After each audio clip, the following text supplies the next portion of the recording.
국내외 스픽스 시청자 여러분 안녕하십니까, 신유관입니다.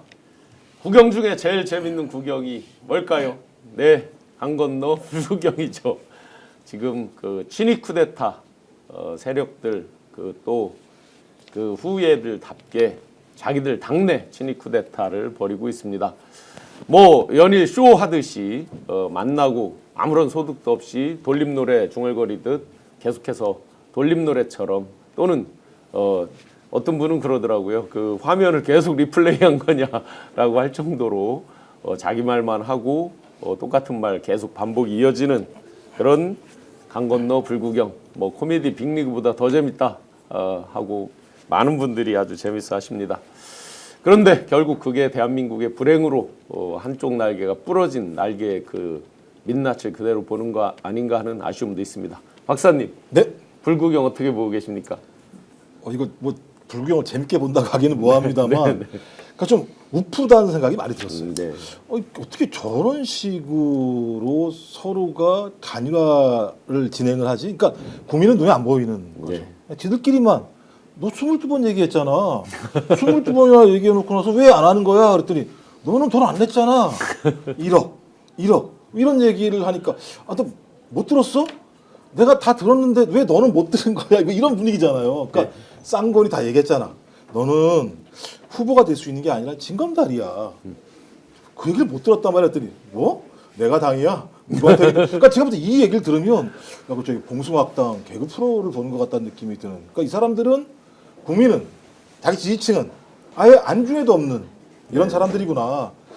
야, 그래서 이거 어떡하지? 라는 마음이 들기도 합니다만, 그래, 이번 참에 이렇게 해서 우리가 압도적인 승리를 해야겠다. 압도적인 승리를 통해서 이 진짜 말도 안 되는 기득권 세력들을 발본색원 해내야지만, 그 뉴스 보셨죠? 팥값, 대파값, 고추값 떨어져가지고. 근데 그게 왜 떨어졌나 봤더니 물가가 안정된 게 아니라 자영업자들이 다 폐업을 하니까. 그렇죠. 살 수 있는 상황이 안 될 정도의 상황이라면, 야, 이 나라를 갖다가 완벽하게 바꾸지 않으면 진짜 거덜나겠고, 거덜나면 누가 제일 많이 피해볼까? 이런 힘없고 돈 없는 분들이겠구나 생각이 들어서, 야, 이번 선거는 무조건 저렇게 그 강건너에서 불구경하듯이 하고 있으면 우리가 만방으로 이겨서 저런 분들을 위한 정부를 만들어야겠다라는 생각이 오히려 더 많이 들더라고요. 뭐 이런 뭐 불구경은 재밌긴 합니다. 제가 봐도 뭐 참 나이 먹어 저 양반들 뭐 하는 거지 이런 생각이 들기도 하면서도 뭐 그런 느낌이 많이 들었습니다. 정말 총론적으로 그렇게 잘 말씀 주셨습니다. 오늘 이제 자기들끼리 이제 비상이 걸렸나 봅니다. 그래서 비상의총을 한다고 의총을 좀 전에 아마 바로 파국으로 끝난 것 같은데, 비상의총에서 매운맛 김문수인데 과연 뭐라고 이야기했는지 싱크 한번 보시겠습니다. 단일화는 이재명에게 승리하기 위해서 이루어져야 합니다. 저 김문수는 이재명과의 여론조사에서 여러 차례 승리하는 결과가 나온 적도 있습니다. 한덕수 후보가 이재명을 이겨본 적이 있습니까? 경쟁력 조사에서 저와 한덕수 후보는 거의 차이 나지 않는 결과가 나오고 있습니다. 그렇다면 도대체 이 단일화의 목적이 무엇입니까? 지금 당 지도부가 하고 있는 강제 단일화는 실은 저 김문수를 끌어내리고 무소속 후보를 우리 당의 대통령 후보로 만들기 위한 작업에 불과합니다. 그래서 응할 수 없습니다. 네, 내 안에 광기님 개싸움 오지네. 네, 오학가님께서 두 쌍권이 제정신이 아니야. 많은 분들이 지금 들어오고 계신데요. 구독, 좋아요 부탁드리고. 소장님, 오시다가 뭐 접촉 사고가 있었다고 그래 저희가 조금 기다렸는데 비가 와가지고 그 택배차가 이제 삽차 높다 보니까 제 걸 차를 못 봐가지고 옆에 살짝 긁는. 몸이 뭐 다치거나 이런 건 뭐 전혀 이만큼. 가슴을 이렇게 진정하시고 차분하게. 비 오는 날 운전 조심하십시오. 근데 지금 보니까 저들 싸움 보니까 잘 진정이 안 되죠? 뭐 지금 자동차 이 접촉 사고는 그냥 세 발의 피네요. 저기는 정말 대형 사고가 난 것 같습니다. 아니 그 한덕수 씨는 자기가 통상 협상 전문가라고 그러는데 어제 하는 거 보니까 협상 빵점이던데요? 저도 봤는데 오히려 말을 막 끊고, 김문수 후보의 말을 끊고 본인이 할 말만 계속 하더라고요. 그러니까 한덕수 후보가 그 전에 총리 시절에 이제 국회에서 대정부 질문할 때, 그 당시 야당이죠. 민주당에서 질문할 때는 굉장히 느릿느릿 답을 하거나 답을 안 하거나 해서, 저는 저분이 원래 이렇게 말수가 많이 없고 혹은 말이 굉장히 느린 분이다라고 생각을 했는데 어제 보니까 세상에 이런 래퍼가 없던데요? 계속 다다다다다 얘기하고 논리도 사실 안 맞고 그러니까 정당성이 없는 후보다 보니까 본인이 자기 말에 계속 꼬이더라고요. 네. 예, 그래서 사실 그러니까 이제는 한덕수 후보에 대해서 별명이 굉장히 많이 생겼는데 이제는 날덕수라는 얘기가 들립니다. 그건 뭐예요? 날덕수. 날로 먹는다고. 날로 먹는다. 네, 날로 네. 먹으러 한다. 이제는 뭐 기름장어 뭐 이게 아니라 이제 네, 날덕수다. 뭐 이런 얘기가 들리고요. 어제 제가 이제 여의도 부근에 이제 저희도 이제 민주당 캠프가 여의도에 있으니까 네. 그 주변에 이제 왔다 갔다 하는데 국민의힘 앞에 되게 괴상한 장면들을 많이 봤어요. 한 4, 50명 정도의 시민들이 그것도 파란색 옷을 입고 파란색 깃발을 들고 김문수 후보 철회하라라는 네.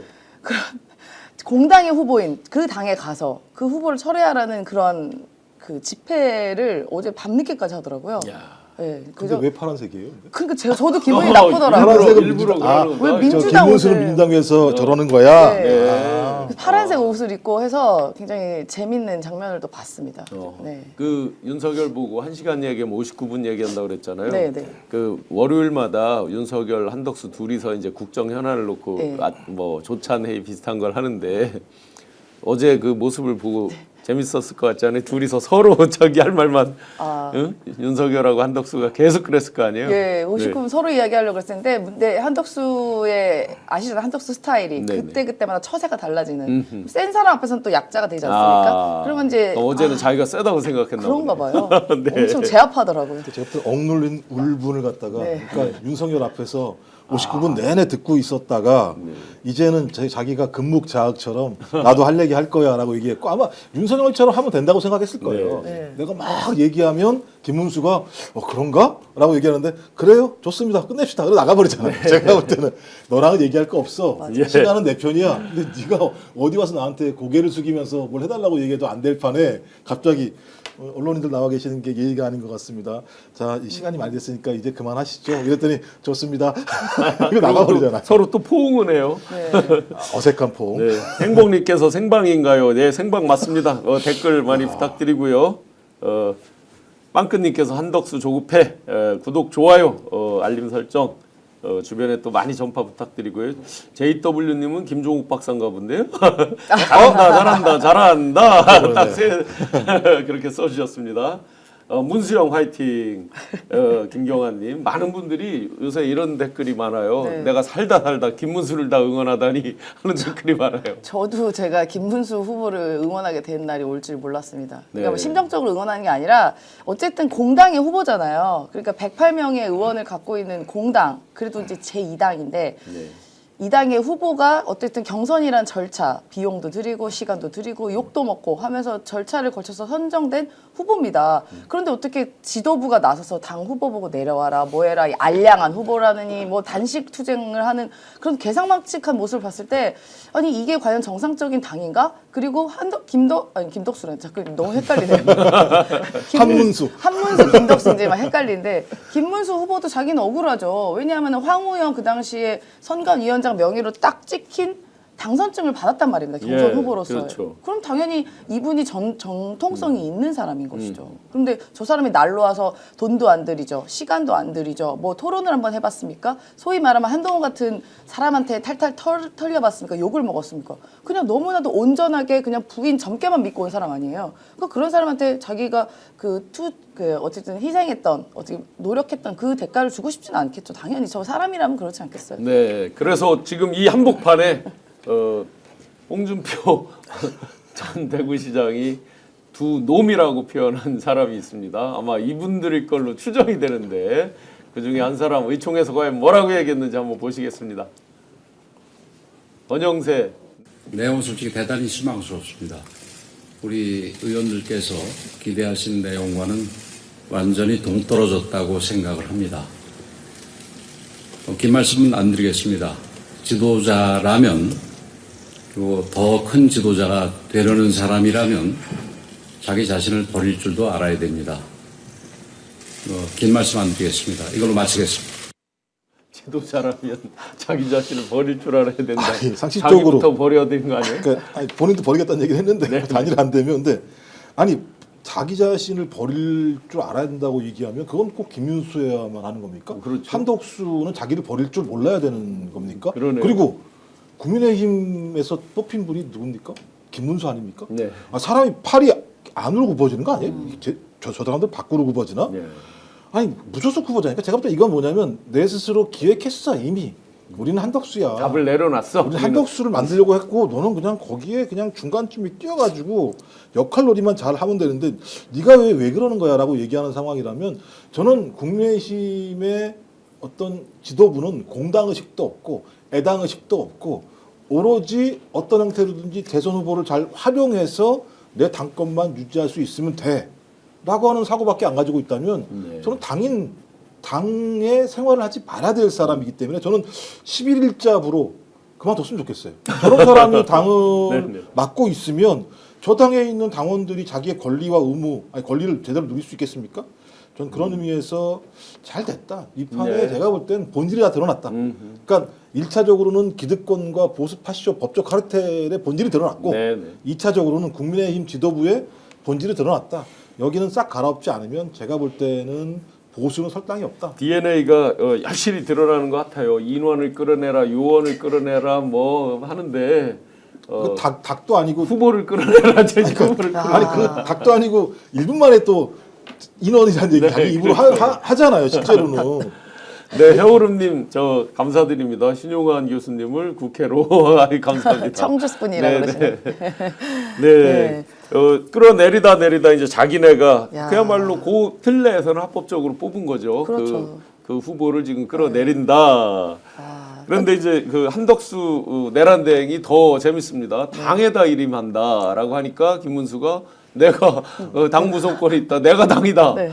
그저께는 내가 당이다. 내가 당무선권이 있다. 네. 라고 했는데 수싸움을 보니까 한덕수 내란대행이 현격히 안 되는 것 같던데요. 그러니까 우리가 이 두 분의 인생을 한번 되돌아보면요. 한덕수가 이길 수 있는 싸움이 아닙니다. 네. 한덕수는 어떤 사람입니까? 한 번도 선출된 적이 없어요. 그리고 한 번도 당원이었던 적이 없습니다. 그리고 한 번도 어딘가에 투쟁했던 사람이 아니에요. 그냥 본인의 이득에 맞춰서 호남 사람 됐다가 서울 사람 됐다가 어디 이른바 소위 말하면 그러니까 좀 저렴한 용어로 꿀 빠는 자리를 딱딱 임명돼서 갔던 처세도 언제든지 바꾸고 얼굴도 바꾸고 뭐 고향도 바꾸는 그런 사람 아닙니까? 네네. 그러면서 연명해 왔던 사람과 그래도 김문수 후보는 그 젊은 시절에 그 노동운동을 아주 대차게 하면서 절대로 나의 그 예를 들어서 우두머리라고 하죠. 그 노동운동의 우두머리를 불지 않겠다면서 온갖 고문까지 당해서 버텨온 사람입니다. 이 사람은 싸워왔던 사람이에요. 그리고 물론 뭐 민중당에서 뭐 김영삼 때 넘어왔던 사람이긴 해서 변절자긴 하지만 그래도 오랜 기간 선출직을 오랫동안 했던 사람이라서 국민의 어떤 선택도 받아보고 심판도 받아보고 했던 사람인데 어떻게 두 분이 싸움이 됩니까? 이거는 그리고 또 시간은 또 당연히 김문수 후보의 편이고요. 그리고 어쨌든 국민의힘이라는 공당의 어쨌든 틀과 집을 갖고 있는 사람인데 싸움이 될래야 될 수가 없죠. 네. 한덕수 후보가 뭔가 대단히 착각하고 있는 겁니다. 물론 그 뒤에 윤건희라는 그림자가 네. 있어서 그걸 믿고 저렇게 소위 말하면 그 막무가내로 내 거야 네 거 왕관 내 거야라고 하고 있는지 모르겠지만요. 결국은 이건 철저히 한덕수의 패배가 저는 확실시 되고요. 그리고 지금도 여전히 계속 돈은 나가고 있습니다. 아, 사비로. 그렇죠. 네, 계속 나가야죠. 예, 예. 윤건희의 그림자 그 장성철 소장이 뭐 어디 방송에서 예. 윤석열이 등 떠밀어서 나왔다. 그걸 네. 김종인 박사한테 들었다라고 했더니 한덕수 측에서 극렬 반발하면서 고소하겠다 네. 했다 그래요. 이 집단의 특징은요, 발끈하면 그게 사실이 맞거든요. 한덕수도 얼마 전에 그 와이프 사모라고 하는 그 최아영 네. 씨의 이제 무속 논란이 있으니까 그 당시에 그 외신 클럽인가요? 어떻게 인터뷰에서도 그 얘기가 있으니까 발끈하면서 네. 아니 뭐 그냥 토정 비결 정도만 맨날 보는 사람인데 뭐 그러냐라고 발끈했는데 바로 JTBC에서 바로 반박했잖아요, 단독으로. 네, 맞습니다. 예. 목소리까지 내보냈죠. 예, 손금도 배우고 다 배우고 사주 뭐 팔자 관상도 다 배우고 보고. 관상도 네. 배우고. 그러니까 네. 바로 그러니까 발끈하면 사실인 게 저는 이 집단의 특징이다. 경로가 DNA인 모양이에요. 고향 바꾼다 그랬는데 뭐 그러니까 나도 호남 사람입니다 했는데 그 패러디 보셨어요? 네. 그 그림? 네, 서로 사랑합시다. 나도 호남 사람입니다. 나도 호구입니다. 나도 호구입니다. 자, 이렇게 가다 보니까 그 국민의힘에서 윤상현 의원이 우리 20명이 탈당해서 기호 3번 만들어서 3번 당으로 이렇게 하자라고 된다라는 얘기도 했습니다. 우선 현실적으로 가능성 있습니까? 어느 세월에요. 그렇죠. 당사 만들어가지고 공고만 해도 몇 5일 개 당을 다 걸리는데. 해야 되는 상황, 안 되는 네네. 상황이고요. 제가 볼 때는 그냥 압박용의 얘기인 것 같다라는 생각이 들고 이제 그만큼 제가 볼 때 국민의힘 자체가 매우 흔들리고 있다라는 네. 것을 확인되는 건데 저는 이제 그렇다고 하더라도 저는 김문수 후보를 옹호할 생각이 전혀 없습니다. 뭐 지금 하는 얘기가 좋다고 한다고 하더라도 본질이 바뀌지는 않는 거죠. 아니 일제시대 때 한국 사람이 국적이 어디냐 일본 국적이라고 얘기한 사람입니다. 네. 그러니까 친일의 행적을 명확히 가지고 있고 거기에 대해서 누누이 얘기하면서 교정할 시간을 줬는데도 불구하고 교정하지 않았던 인물이었고요. 그다음에 내란 핵심이 뭡니까? 국민 기본권 제약하고 민주공화국 무너뜨리는 거 아닙니까? 사과할 생각이 있냐 그랬더니 그 본회의장 앞에서 일어나 사과하고 혼자 딱 하고 그래서 꽃꽃 김문수라는 얘기가 나왔던 거기 때문에 이 사람은 내란도 반성하지 않는 사람이고 그다음에 내란 우두머리에 대해서도 지금 재판받고 있는데 이 사람에 대해서 출당 이런 거 생각해 본 적이 없다고 얘기할 정도의 사람이기 때문에 근데 이제 이걸 능가하는 사람이 등장한 거잖아요. 네. 동일하게 한덕수. 계속 이름이 헷갈려 네. 지금. 한덕수는 어떤 사람입니까? 내란 피의자로 좀 얘가 예를 들어 앞으로 수사받아야 될 사람이잖아요. 그다음에 반복적으로 이혼을 행한 사람이에요. 근데 이 반복적 이혼이 왜 문제가 많냐면 국민이 탄핵을 시켰는데 탄핵을 심판할 헌법재판소가 심판을 못하도록 만든 일을 한덕수가 했어요. 그럼 제가 볼 때 제2차 내란을 일으킨 거죠. 그다음에 제일 더 황당한 건 뭐냐면 국민들한테 맨날 거짓말해요. 그렇죠. 국정에 한치의 공백도 없이 하겠습니다라고 해놓고 출마해요. 네. 그다음에 조기 대선 제가 잘 관리하겠습니다라고 얘기하고 5월 1일 날 출마해요. 이렇게 거짓말하는 사람, 그러니까 제가 볼 땐 두 희한한 인물들이 나와서 단일화를 하고 있는데 더 안 좋은 인물에 대해서 싼 거는 야 네가 나가 이렇게 얘기를 하는 상황이기 때문에 제가 볼 때는 빌런의 공방전이 벌어지고 있다. 빌런끼리. 그렇죠. 그럼 빌런은 어떻게 해야 되는 거죠? 없애야 되는 거죠. 그렇죠. 그것이 상식적인 거죠. 저는 그래서 우리는 지금 우스운 빌런 영화를 보고 있는 것 같다 이런 생각이 듭니다. 권성동 원내대표가 오늘까지 해야 된다 하면서 뭐 지금 왜 단식을 하는 건지 모르겠어요, 솔직히. 아니, 그러니까 이거를 제가 국민의힘의 상황, 물론 당연히 민주당은 그럴 일에 0.0001%도 없지만 반대로 한번 생각을 해봤어요. 이재명 후보가 그 경선에서 후보가 됐는데 예를 들어 박찬대 원내대표가 당신 인정 못하겠으니까 단식하겠습니다 하면 그 어떤 당원들이 납득을 합니까? 그렇죠. 말이 안 되는 거잖아요. 아무리 김문수 후보가 뭐 내가 예를 들어 단일화를 하겠다라는 그런 공약으로 됐다 하더라도 공식적인 당 후보가 있는데 당신 내려와라는 이유로 단식을 하면 그게 되겠습니까? 그리고 저는 이게 단식을 너무 희화화하는 것 같아서 굉장히 기분이 안 좋아요. 이 단식이라는 건 뭐예요? 본인이 어떻게 보면 곡기를 끊고 목숨을 걸고 대의와 정의를 위해서 자기의 어떻게 보면 메시지를 던지는 어떻게 보면 되게 고귀한 행위인 거 아니겠습니까? 네네. 그래서 이재명 후보도 예전에 그러면서 뭐 20일 넘게 단식을 했던 일들이 있었고 뭐 등등의 그런 대의를 위한 단식이 있어서 그게 저희가 인정해주고 대단하다라고 쳐주는 거 아니겠어요? 그런데 지금 이 국민의힘은요 단식도요 지난번에 한덕수 보고 그 헌법재판관 임명하지 말라고 단식 투쟁을 했던 어떤 의원이 있었고요 국민의힘에서. 네. 근데 지금은 권성동 원내대표가 자기네 당 후보한테 내려오란 식의 메시지를 주기 위해 단식을 하는 이 단식을 어떻게 조롱하고 희화하는 일을 합니까? 네. 그러니까 이건 정말로 조롱받는 일이라서 이것도 굉장히 분노스럽고요. 아무리 단식 투쟁을 한들 저는 아까 말씀드린 것처럼 김문수 후보를 이길 수가 없다니까요. 네. 일단 그런 끈기도 있고요. 이거는 좀 이런 커뮤니티에서 돌아다니는 얘기인데 네. 하도 한덕수 후보나 국민의힘이나 윤건희가 무속을 좋아하고 관상 좋아하잖아요. 그렇죠. 관상학적으로 김문수를 이길 수 없답니다. 관상학적으로. 관상학적으로 김문수 후보는 어떻게 보면은 이렇게 들짐승상인데 어허. 지금 뭐 한덕수, 그다음에 권영세, 권성도 후보는 대부분 이제 물고기상이라고 합니다. 물고기. 예, 그래서 장어, 그다음에 쏘가리, 물곰치. 그래가지고 물고기상이라서 이 들짐승상을 못 이긴다. 오. 관상학적으로 아. 여기 관상 좋아하니까 네네, 비과학적인 거. 네네. 그래서 이길 수도 없다는 얘기가 나옵니다. 처음 듣는 적이네요. 예. 지금 말씀은. 재밌는 네. 해석인 것이죠. 네, 그러니까 네. 이게 얼마나 이런 얘기가 나올 만큼 이 국민의힘의 정치가 저질이고 이 정치를 희화화시키고 이 대선이라는 어떻게 보면 되게 숭고한 일 어찌 보면 굉장히 엄중한 이 선거를 얼마나 코미디보다 더 우스운 꼴로 만드냐. 그러니까 국민의 한 사람으로서 정말 한심하고 또 분노하지가 않을 수가 없는 것이죠. 사실은 한심하고 분노해서 다루고 싶지 않지만 네. 너무 이들이 막장으로 가면서 어떻게 보면 코미디 같은 현실을 만들어내다 보니 우리가 또 다루지 않을 수 없는 그런 현실입니다. 참 서글픈 얘기죠. 3억 지불한 김문수인데 댓글로 대통령 된 여자님. 네.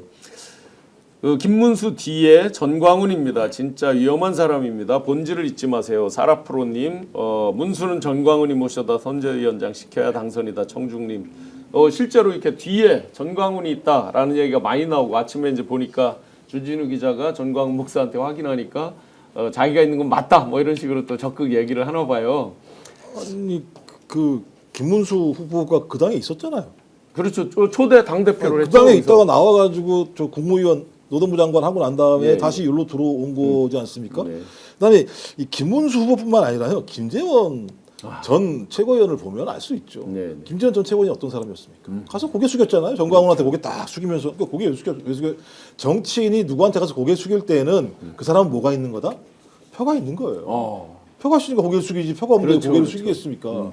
그러면 저희 김재원이라는 사람이 김문수 후보의 핵심적인 역할을 하고 있다면 그 뒤에는 교집합으로서 정광훈이 있다고 저희가 추정하는 건 아무런 무리가 없다라는 거고 저는 이제 김재원보다 더 문제가 이제 차명진 네. 이분 매우 센 분이거든요. 제가 옛날에 종편 방송에 해봐서 아는데 야 대단한 멘탈을 가지고 있는 사람이어서 야 이거 한덕수 쪽 잘못 걸렸겠는데 뿐만 아니라 쌍권 잘못 걸렸겠는데 이런 생각이 들더라고요. 여기 못 이겨요. 그러니까 참모진도 보면 김재원, 저 차명진. 네, 그런데 네. 여기 네. 참모진 겉으로 드러나서 뭐 협상 대표단이라고 이제 서울대 교수 뭐 이런 식으로 이렇게 있던데 못 그 이깁니다. 단수가 이제 잽이 안 되는 거죠. 못 이깁니다. 그러니까 참 제가 재밌는 걸 보면 이제 권성동 원내대표가 단식을 한 가장 큰 이유 중에 하나는 최대한 5일밖에 안 해도 되거든요. 11일 날 기한이 정해져 있죠. 11일 날 네. 등록을 하냐 마냐라고 결정이 네. 되는 문제이기 그 때문에 11일까지 안 되면 어차피 한 사람 안 한다고 했으니까 단식할 이유도 그러니까 없고. 건강 단식과 같은 개념인 거죠. 아하. 5일 정도 하는 경우도 많이 있어요. 실제 건강하게 하기 위해서 이런 생각이 들고 제가 볼 때는 잘못 건드렸다. 김문수를 잘못 건드렸다. 네, 매운맛을 몰랐던 거죠. 만만치 않은 상황이라는 생각이 들고 이걸 몰랐겠습니까? 저희가 방송 옛날부터 했을 때 경선할 때부터 마찬가지입니다만 한동훈이나 안철수 같은 경우는 단일 안 하겠다고 얘기했으니까 상관이 없는데 홍준표는 애매모호했고 김문수 하겠습니다고 얘기했잖아요. 그럼 진짜 하는 거야? 그러니까 진짜 한덕수 말처럼 22번이나 얘기했는데 너 왜 그래? 나한테. 아니 그럼 그런 얘기 할 수 있는 거지. 내가 표만 얻을 수 있으면. 아니 한덕수 표 갖고 오면 좋은 건데. 그렇게 얘기했으니까 네가 왜 안 해? 그러면 넌 바보야. 내가 그 얘기를 해주려고 했겠어? 당연히 이 두 사람은 끝까지 만약에 후보가 된다면 자 나에게는 뭐가 있습니까? 도깨비 방망이 네. 당무 우선권이 있어. 내 마음대로 하면 될 거야. 네. 이걸 쌍권이 몰랐다? 전 쌍권도 웃겨요. 그래서 제가 볼 때는 야 쌍권의 이걸 몰랐을 리가 있을까? 그럼 이렇게 상황으로 가고 있다가 우리 만방으로 깨지면 한덕수도 날리고 김문수도 날리고 우리가 좀 딱 모여가지고 오래오래 잘 살아볼 수 있지 않을까라는 네. 생각까지 하는 건가라고 하는 좀 말도 안 되는 억지까지 하게 되는 상황입니다. 실제 지금 상황을 보게 됩니다. 네, 그 단식하는 사진 혹시 보셨어요? 91세, 90세 해서 쭉 내려와서 막내 김무성 74세. 아이고. 자, 이렇게 이제 막 혼전 중에 김문수 측에서 먼저 선빵을 날렸습니다. 소위 이제 가처분에 대해서 누가 뭐를 하면 방어적으로 이제 가처분을 하고 이런 게 보통의 예인데 거꾸로 내 지위를 내가 후보이니까 후보로서의 지위를 확인해 달라 해서 뭐 원외위원장들 6명인가가 해서 내는 걸로 당연히 이제 김문수 측에서 한 거겠죠. 선빵을 날렸습니다. 그럼 법원에서 좀 전에 법원 공보관이 아예 이게 이제 관심이 많은가 봐요. 그러니까 예고를 했습니다. 만약에 결론을 내면 바로 공보를 하겠다.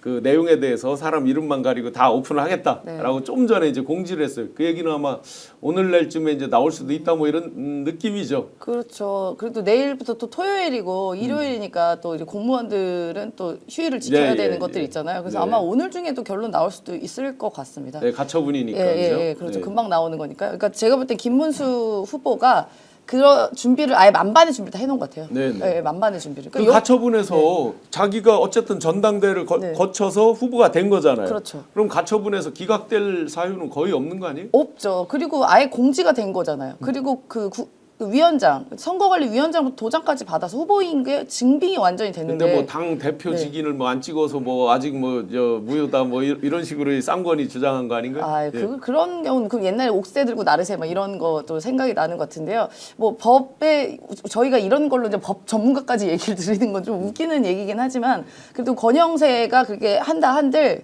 이미 이제 당에서 이미 후보로 확정이 된 사람이기 때문에 그걸 못 건드린다고 하더라고요. 네. 그게 없어도요. 그래서 임시 무슨 옥새 같은 거를 발행해서 임시 옥새. 예, 임시 옥새라는 걸 소위 말하면 지장 찍나? 네, 그런 걸 발행을 해서 나중에 후보 등록에는 별 무리가 없다라는 게 이제 전문가들의 법 전문가들 얘기입니다. 네. 저희가 이런 것까지 법 전문가의 얘기를 들어야 되는지는 참 모르겠지만 어쨌든 국민의힘 후보는 그냥 김문수로 갈 것 같아요. 정당 생활 네, 많이 네. 해보셨잖아요. 당무 우선권이 있는데 지금 쌍권이 막 안 따르고 자기들 마음대로 뭐 오늘 중으로 여론조사 뭐 해서 하느니 뭐 이렇게 하고 있잖아요. 네. 마감을 해버리겠다. 네. 강제적으로 링에 올려서 강제적으로 후보를 이거는 엄밀히 말하면 단일화가 아니라 후보 교체잖아요. 네, 교체. 교체죠. 근데 그 뭐 74조인가에 그 당원 당규에 뭐 그런 조항이 있대요. 자기네.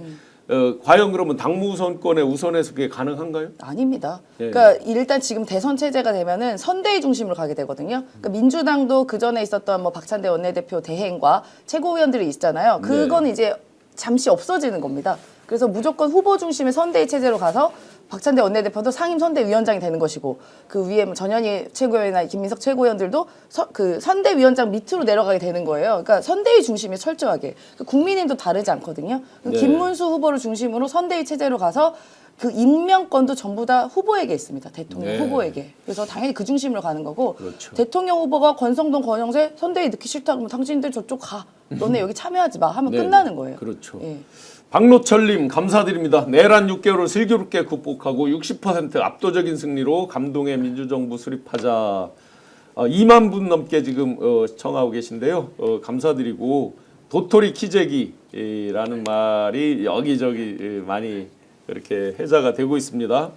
그 민주당은 여기서 느슨해지면 안 된다라는 그 아주 당부의 글도 감사드리고요. 실제 맞습니다.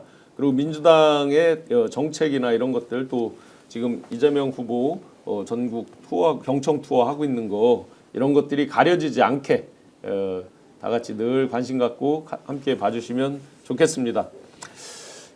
또 여기서 불구경 정도가 아니라 억울해서 지금 미국 나간다고 하면서 계속 한 발씩 이렇게 걸쳐놓고 있는 사람이 있어요. 절대 못 나갈 것 같은데요. 예. 그렇죠. 지금 분위기는 안 나갈 작정. 아니 공항 갔는데 출국 금지돼 있으면 어떻게 되는 출금 됐습니까? 아니 돼 있으면 어떻게 되냐고요. 그게 이제 그것 때문에 그런 게 아니라 계속 말하는 걸 보면 난 도대체 미국에 못 가 있겠어. 이 상황을 계속 얘기해야 될 것 같은데 이런 상황인 것 같아요. 그러니까 홍준표, 그러니까 다른 건 모르겠는데 정치는 좀 마약 같은 것 같아요. 네. 끊을래야 끊을 수가 없는 것 같아요. 그래서 본인은 나는 이제 이 당에 있지 않을래. 내가 3일 전에는 알았어. 3일 전에 알았어. 야 나를 날리려고 이렇게 했었네. 그걸 몰랐으면 제가 볼 때는 정치를 하지 말았어야 되는 거고 알면서도 이제 명분을 만들려고 했던 것 같은데 저는 그래서 좀 이왕 가시기로 했으면 좀 쭉 가셔라 그냥 돌아오지 마셔라라고 했는데 야 그 말 한지 한 일주일도 안 됐는데 한 3, 4일 되는데 돌아올 빌드업을 하고 있다라는 생각이 들고요. 그러니까 전선이 정확히 지금 딱 짜여지고 있는 거죠. 예. 윤건희, 한덕수, 쌍권으로 이어지는 예. 저희 과거 주류 계층이라고 하는 주류 집단이라고 하는 것과 지금 김문수 원래 생각도 안 했었습니다만 그렇죠. 김문수를 중심으로 해서 패배를 했던 홍준표와 비주류 그리고 그 뒤에는 아직까지 확인은 안 됩니다만 많은 분들이 전광훈이라고 하는. 그러니까 어찌 보면 또 아니, 자기가 뒤에 있다고 자기가 했대요. 주진우 그러니까 기자한테. 둘이 윤건희와 전광훈은 또 서로 친하게 지냈던 건데 이제는 서로의 이익을 위해서 갈라지는 상황이기 때문에 국민의힘은 지금 두 쪽으로 딱 나눠져 있는 상황이고 이 두 쪽으로 나눠져 있는 가장 큰 이유 중에 하나는 저는 당권을 장악하려고 한 거다. 그래서 이번 대선은 당권 장악 암투가 벌어지고 있는 것이고 한쪽은 분점을 하는 거겠죠. 윤건희는 자기가 살아날 수 있는 방법을 찾으려고 하는 것이고 쌍권은 지금까지 누렸던 3년의 건세를 계속 유지하고 싶을 거라는 생각이 들고요. 근데 이제 반대편은 전혀 아니겠죠. 이것들을 갈아엎지 않으면 정치적 미래가 없는 상황이기 때문에 저는 그래서 그 중간에서 갑자기 홍준표 전 대구시장이 할 룸이 딱 생겨버린 거죠. 네. 이걸 놓칠 턱이 없죠. 네. 그 원내에 나오는 돈 가지고도 생활비로 쓰시는 분인데 그렇죠. 그만큼 생활력이 대단하신 예. 분인데 예. 이걸 놓칠 턱이 없다라는 생각이 들고 저는 돌아오기 위한 빌드업을 참 잘하고 있다. 예. 근데 이게 누구를 활용했냐? 김문수를 활용하면서 이렇게 돌아오는 과정이기 때문에 참 희한하다. 적도 없고 친구도 네. 없다 이런 생각이 많이 들어요. 잊혀질 자유를 누릴 줄 모르는 김병철님 감사드립니다. 홍카 관종 목가 얀포유님 아주 리얼하게 적절한 비유를 써주신 분이 있습니다. 제이슨님 똥하고 설사 차이래. 아이고. 네, 김병철님은 김문수 화이팅, 신용환 화이팅, 탄탄 TV 화이팅, 임세현 사랑해요. 사랑해요. 아유, 예, 네. 고맙습니다. 훅 들어오시네 그냥. 이렇게 이제 어떻게 보면 뭐 난파선일 수도 있고 진짜 한 지붕 몇 가족처럼 돼 있기도 하고 정말 그 내 분이 이제 이렇게 심화됐는데 그 와중에 이제 김상욱 의원이 네. 탈당을 했어요. 예. 그리고 이제 아마 이재명 후보님을 같이 이제 뵐 것 같은데 그 부분 뭐 탈당하고 민주당에 만약 입당한다 이런 부분 어떻게 생각하십니까? 제가 여기서만 공개를 하면 네네. 사실 김상욱 의원을 개별적으로 얼마 전에 만났었습니다. 소장님이 네, 한번 그 내용 좀 자세히 예. 말씀해 술 주세요. 한잔 하셨군요. 네. 아니 밥 먹었어요. 술을 못 드시더라고요. 술을. 그분들. 예, 음주를 잘 못 하셔서 몽골 갔다 오고 나서 얼마 안 있다가 좀 뵀는데, 그러니까 저분이 저랑 또래예요. 또 네, 또래예요. 네. 저랑 한두 살밖에 차이 안 난 또래고 아이 또 둘 키우는 아빠고. 훨씬 젊어 보이시는데. 네, 제가 약간 좀 동안이어서 죄송합니다. 네, 근데 굉장히 또 사고가 깊고 정말 참 보수의 느낌이었어요. 네, 그래서 그동안 국민의힘이 좀 힘들었겠다는 생각도 좀 들었습니다. 그러니까 이분은 그렇다고 뭐 민주당에 뭐 기웃거리다 이런 느낌이 아니라요. 그냥 본인이 국민의힘에서 너무 이 보수의 가치를 훼손하고 특히 이 불법 계엄을 만들었던 윤석열에 대한 분노도 엄청나게 높고, 그리고 그 과정에서 윤석열에 동조했던 이 국민의힘 의원들에 대한 한심함과 또 실망감이 굉장히 크더라고요. 네, 그래서 떠날 수밖에 없는 분이었다라고 생각이 듭니다. 그러니까 이 확실한 보수의 가치를 너무 갖고 있는 분인데, 이른바 우리가 국민의힘 때문에 보수라고 생각하지만 보수의 가치가 안보, 그다음에 국익, 뭐 이런 게 굉장히 중요하잖아요. 미래 세대. 그러니까 이런 거에 대한 생각이 철저했던 분으로 저는 기억을 하고요.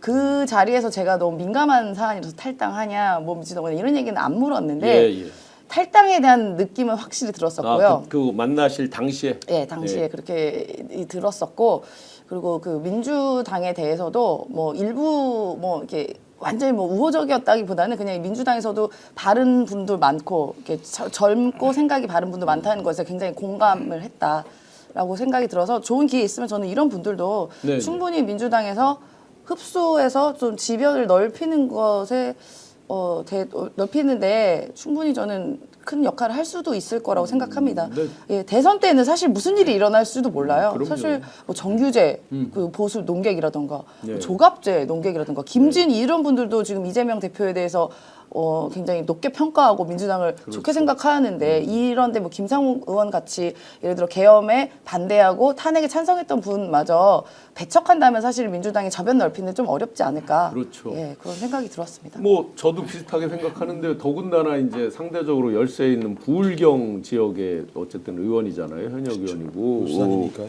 저희 이제 민주당에서 겹치는 분이 전은수 전 지명직 최고위원 하셨던 전은수 위원장인데 살짝 좀 그런데 이제 그 지금 뭐 3년이나 임기가 남아 있고 의원들 같은 경우에 그 다음에 이제 대선 그리고 내년 지선 등등 여러 가지 이제 서로 맞추어서 조정하고 하는 부분이 충분히 되지 않겠어요? 뭐 제가 볼 때는 이미 이재명 후보 같은 경우 헌정수호 연대라고 하는 폭넓은 또 다수 유권자 연대를 만들어서 다시는 이런 내란과 같은 것을 생각하지 않도록 해야 되는 하나의 측면과, 그다음에 이 어려운 시기를 돌파하려면 국민의 압도적인 지지가 필요하다라는 생각을 가지고 있기 때문에 본인 스스로가 예를 들면 중도적 보수라고 얘기할 정도의 상황까지 가면서 폭넓은 연대를 만들려고 했다.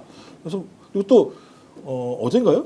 정규제 주필, 참 제가 정규제 주필이라고 얘기할지 몰랐는데 그 성남에 있는 어떤 시장, 상대원 시장인가? 거기서 이재명 후보가 2022년인가요? 네, 연설했던 그래서. 내용 보고 본인이 방송에 눈물을 울어요. 흘리는 걸 보면서 우리가 적어도 이 이념의 문제를 떠나서 이런 내란이라는 사태와 관련해서 이것들을 막아내려고 하는 큰 공감대가 더 크구나라고 판단했고, 그런 의미에서 김상욱 의원 같은 경우도 매우 의미 있는 거고, 또 같이 저희가 방송도 하는 뭐 김용남 전 의원님이든 아니면 신인규 변호사든 이런 많은 분들이 다 같이 모여서 그것이 뭐 정당에 입당을 하건 아니면 다 같이 예를 들면 다수유권자연대 블록을 만들건 상관없이 함께 하는 것이 되게 중요하다.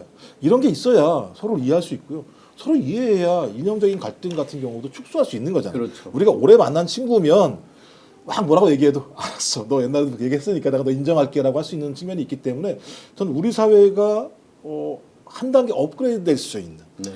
되게 중요한 어떤 과정이기 때문에 또 그리고 김상욱 의원이 그 국민의힘에서 얼마나 외롭고 예. 고통과 핍박을 받았겠습니까? 왕따 당했더라고요. 네, 그런 측면에서는 폭넓게 지금 끌어안는 건 대한민국이 한 단계 업그레이드되는 중요한 징표 중에 하나라는 생각이 들어서 네. 저는 뭐 이재명 후보가 그런 얘기 했으니까 그런 길로 가야 된다고 저는 생각을 하고 있습니다. 여기 댓글에 재미난 댓글이 있네요. 알타이 울프님께서 여기 사람만 들어오는 곳 아닌가요? 여기 사람을 얘기하는 건지 여기 사람만인지 그랬더니 밑에 댓글에 김선우님께서 짐승도 들어왔나요? 라고. 네, 한덕수 나도 외계인입니다. 커피믹스님.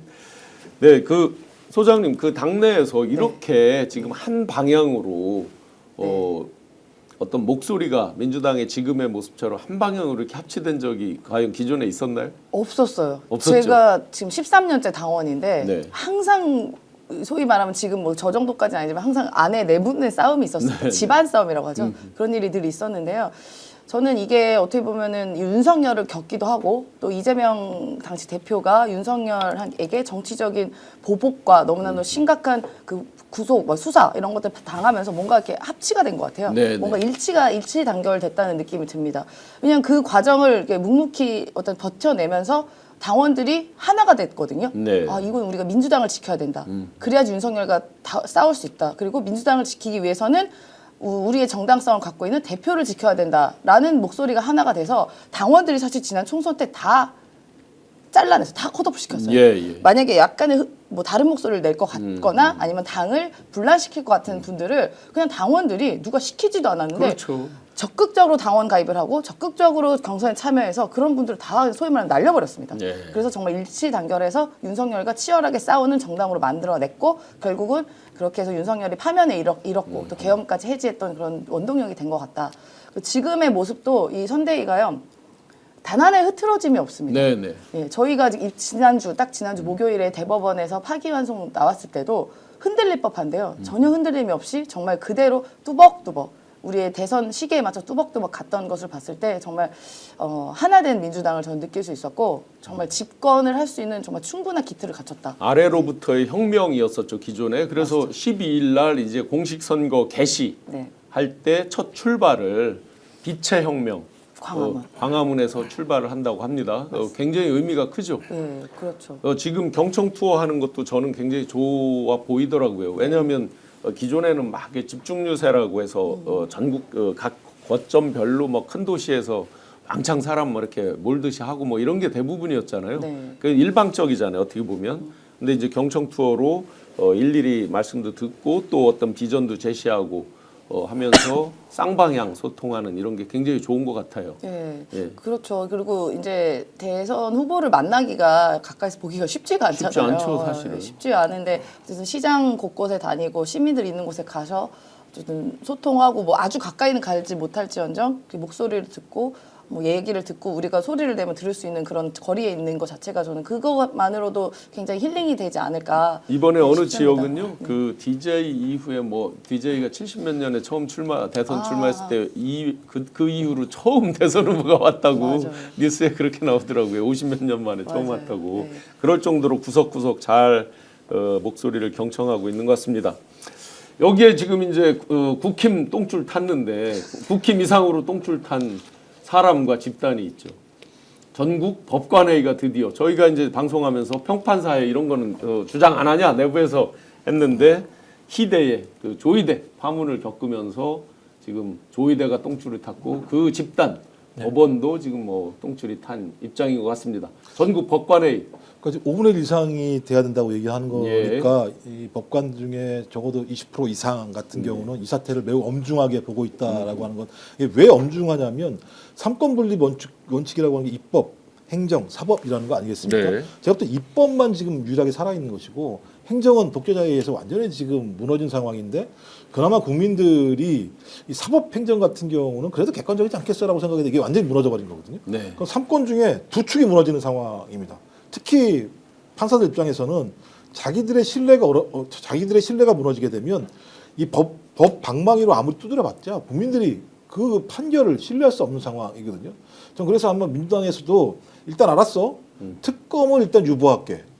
그렇죠. 오늘 너희들 스스로 이 사법부의 신뢰가 무너진 거에 대해서 자정할 수 있는 노력들을 한번 국민한테 보여줘봐. 자기 스스로 제일 좋은 건 강제하는 것보다 스스로가 개혁을 통해서 그걸 만들어내는 게 가장 길고 완강하게 버틸 수 있는 힘 중에 하나거든요. 좀 그런 의미에서 민주당 차원에서는 매우 어려운 결단입니다만 특검을 유보하면서 법원에 있는 판사들 스스로가 이번 참에 무너진 사법적인 신뢰를 스스로 세워봐라고 하는 기회를 줬다는 생각이 들어요. 그렇다면 이번 법관회의를 통해서 저도 그 정도가 나와야겠죠. 그리고 이 회의 열리기 전에 희대 판결을 했던 조희대는 네, 히데요시. 사과뿐만 아니라 사퇴해야죠.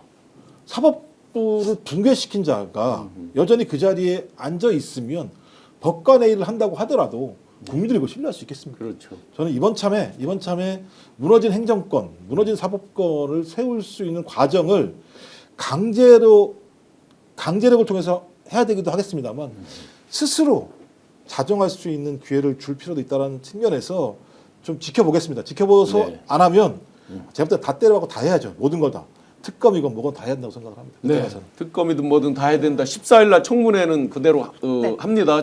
지금 이제 탄핵에 대한 거는 잠시 보류다라고 대변인이 설명을 했습니다. 캔슬이 아니고 네. 보류다, 지켜본다는 뜻이다 이렇게 설명을 했습니다. 네. 청문회 때 어떨 것 같습니까? 조희대 나옵니까? 조희대 당연히 나와야죠. 거부할 수 있는 명분이 없습니다. 나와가지고 뭘 하겠다는 게 아니라 그냥 사건 진상에 대해서 국민들의 알 권리를 위해서 당연히 나와서 어떻게 된 건지, 어떤 식의 과정이 있었는지, 혹은 그 뒤에 누가 뒷배가 있었는지에서 밝혀내야죠. 물론 정확히 대답은 안 하겠죠. 네. 기억이 안 납니다. 뭐 이런 식의 안 나오면 어떻게 해요? 끌어와야죠. 안 부인할 수 나오면 있잖아요. 발동할 수 법적으로. 있잖아요. 예, 예, 동행명령장 예. 할 수 있잖아요. 네, 몇 번 발동했는데 뭐 김건희도 했는데 그때 못 오긴 했습니다만 지금은 그때와는 또 상황이 다르죠. 예, 발동을 당연히 해야 될 것이고요. 그거와 또 별개로 저희는 이게 특검을 떠나서 할 수 있는 거 지금 다 해야 된다고 보거든요. 그러니까 당연히 청문회도 진행을 할 것이고요. 또 기쁜 소식이라면 좀 그렇지만요.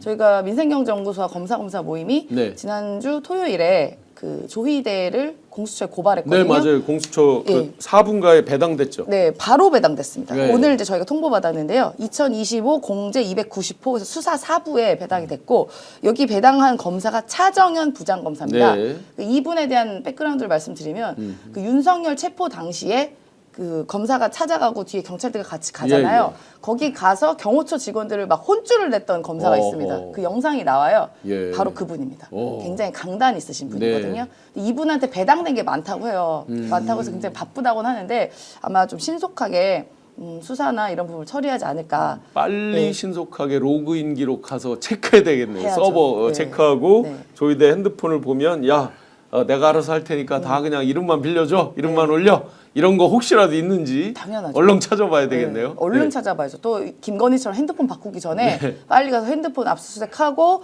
그 로그 기록 서버 이거는요 너무 간단히 그냥 컴퓨터만 들고 나오면 되거든요. 네. 예, 그렇게 해서 찾으면 되고요. 또 자기들이 저기 한다고 영장을 안 내주겠죠, 보나마나?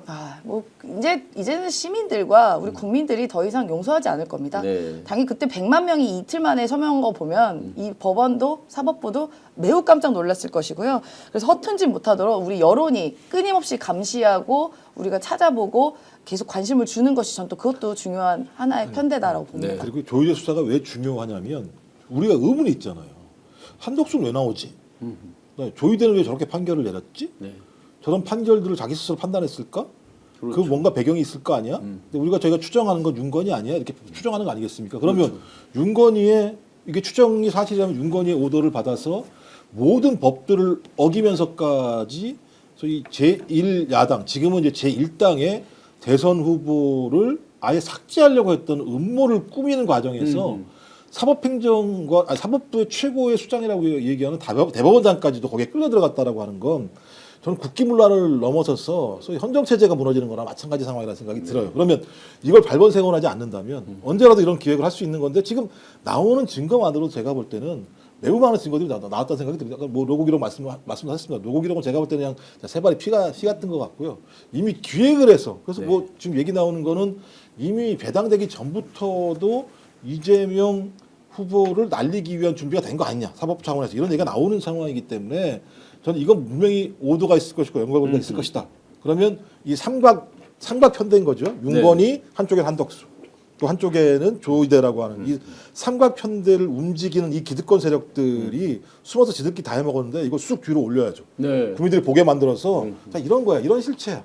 이게 무너져야 돼. 우리가 맨날 드라마나 영화에서만 봤던 그런 암흑의 실체들이 지금 드러나는 거기 때문에 저는 이 사건은 단지 그냥 조의대라고 하는 대법원장의 일탈의 문제가 아니라 우리 사회의 가장 암적인 부분들을 해결해 나갈 수 있는 중요한 사건에 대한 실마리를 지금 단서를 잡았다고 네, 생각을 그 합니다. 배후에 있다라고 뭐 이렇게 실명으로 거론된 서석호 변호사, 네, 그 네. 사람도 증인 채택이 돼 있더라고요 보니까. 본인은 나온다고 나온다고 그런 것 같긴 그런 하는데 아마 네. 조의대는 나오지 않을 것 같고. 네. 근데 서는 왜 나오려고 하지? 여기 나와서 본인이 할 수 있는 얘기, 뭐 그런 얘기겠죠. 이제 계속 난 전혀 아니다.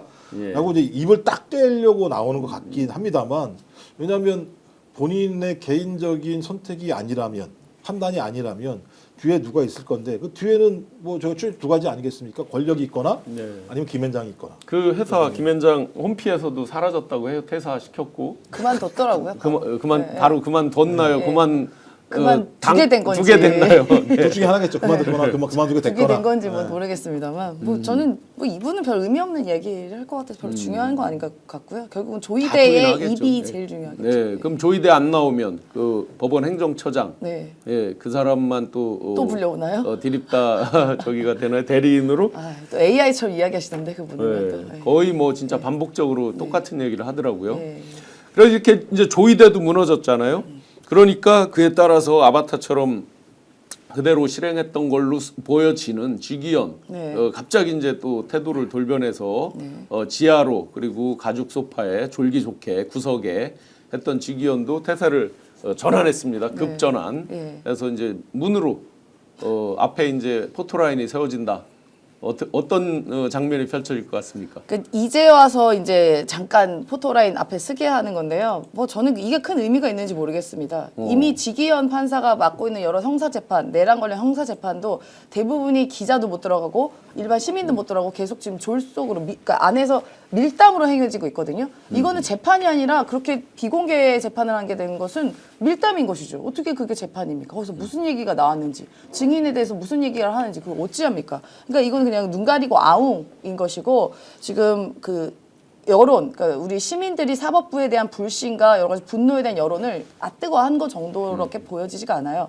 이 말이 그 지기현 판사가 진정성이 확실히 되려면 본인이 거부하면 됩니다. 그렇죠. 재판 거부. 거부를 기피 신청하면 가장 확실한 건 네. 자기가 법정 구속을 시키고 그만둬야죠. 그렇죠. 그게 가장 확실한데 그렇지도 않고 계속 질질 끌고 뭐 일주일에 한 번 재판하니 열흘에 한 번 하니 하면서 그래 옛다 그래 내가 선심 썼다 사진 한번 찍어라라고 하는 걸 누가 진정성을 믿겠습니까? 그럼 김영현이나 누구나 재판도 다 공개하시던가 안 하고 있잖아요. 그 사진 한번 찍는 게 무슨 의미 있겠습니까? 그러니까 이게 얼마나 웃긴 나라냐면요. 내란 우두머리가 개 끌고 한강에 나타나는 일이 벌어져요.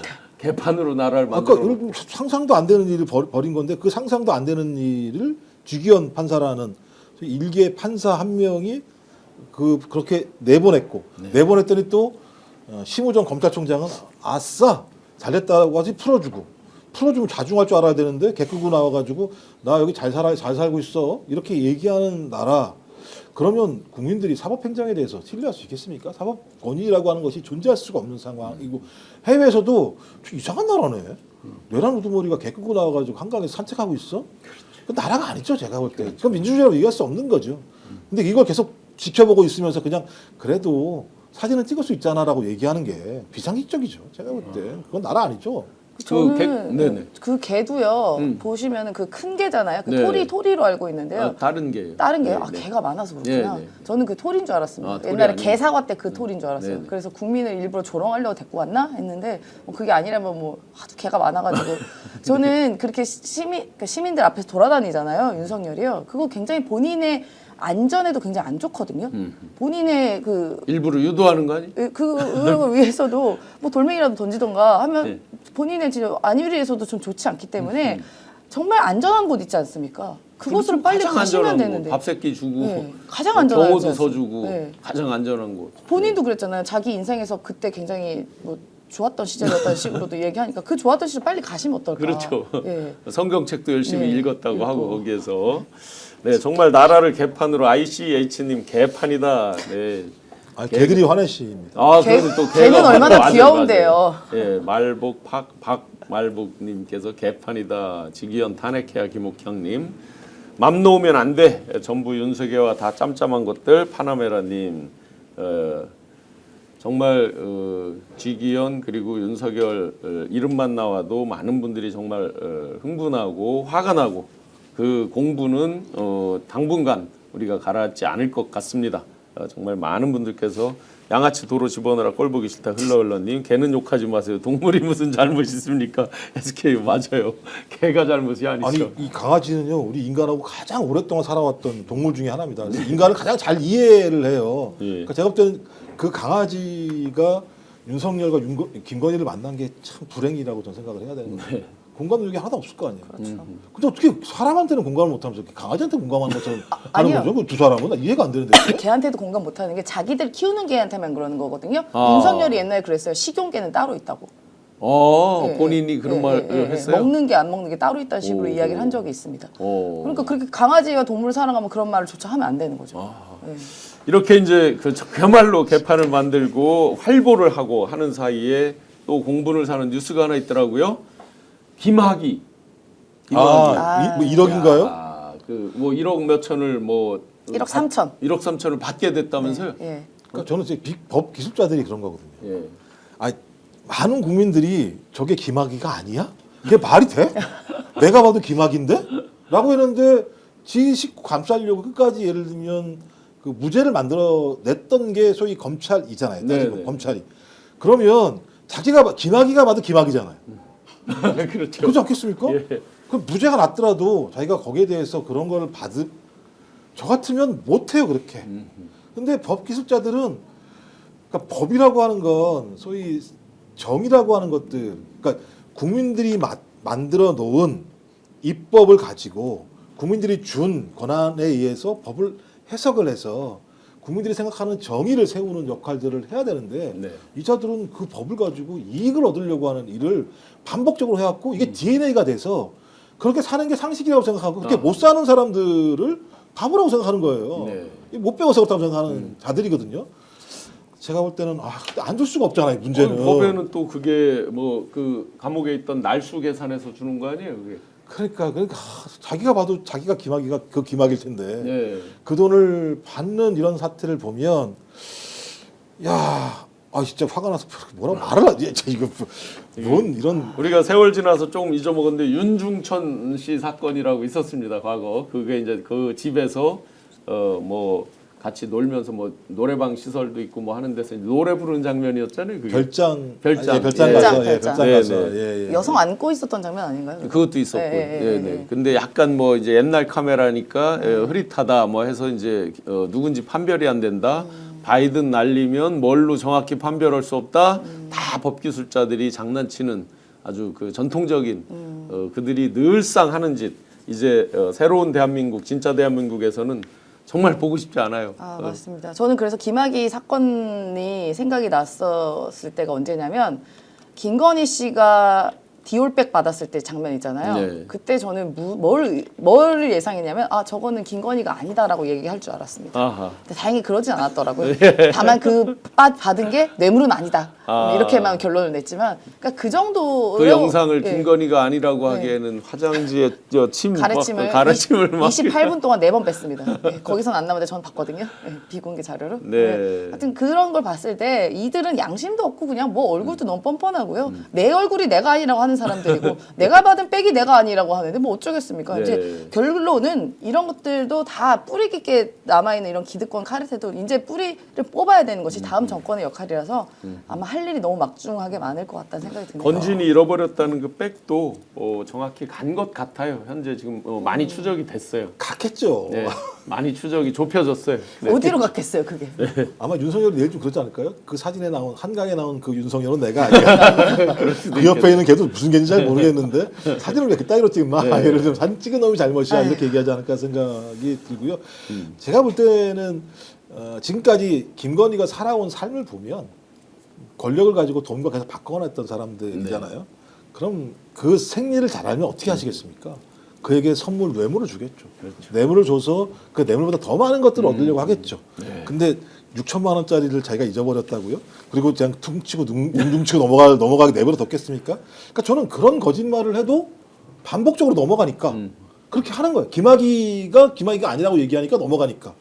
6천만 원짜리 목걸이도 잊어버리면 얘 잊어버린 거야 라고 얘기하는 일들이 벌어지니까 이런 일에 정확하게 한 번 정도 칼날처럼 이런 일은 절대 없어야 된다라고 하는 이런 역사를 세워야 된다고 생각이 들고요.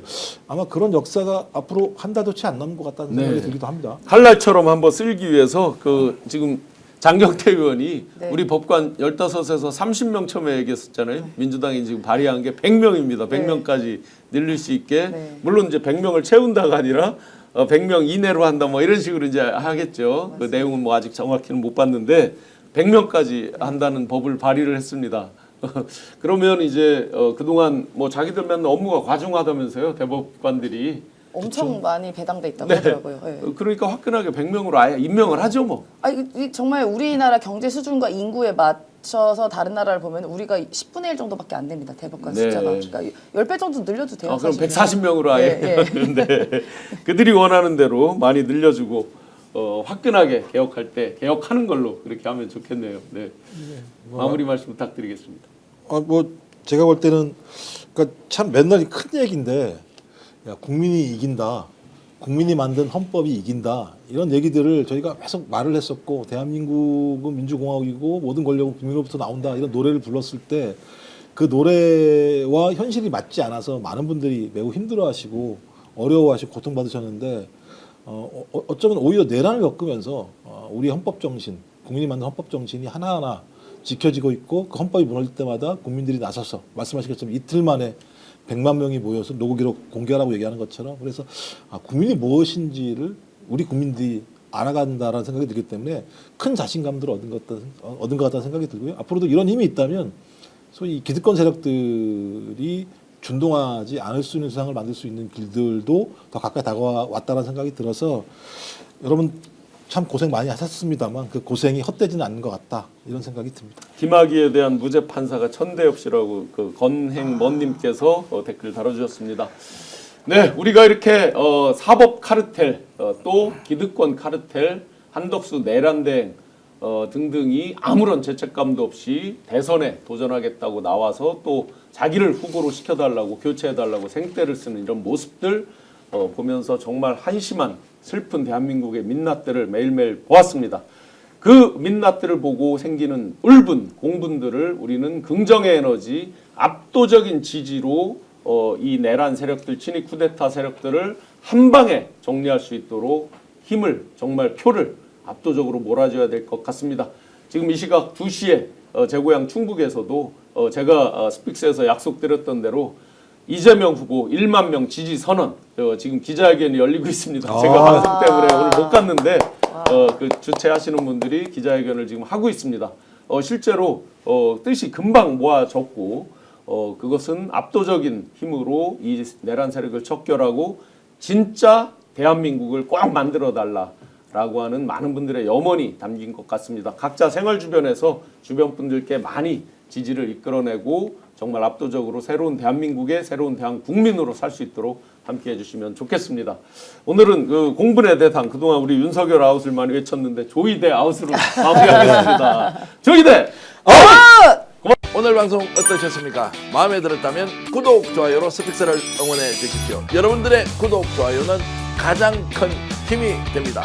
스픽스 구독, 좋아요.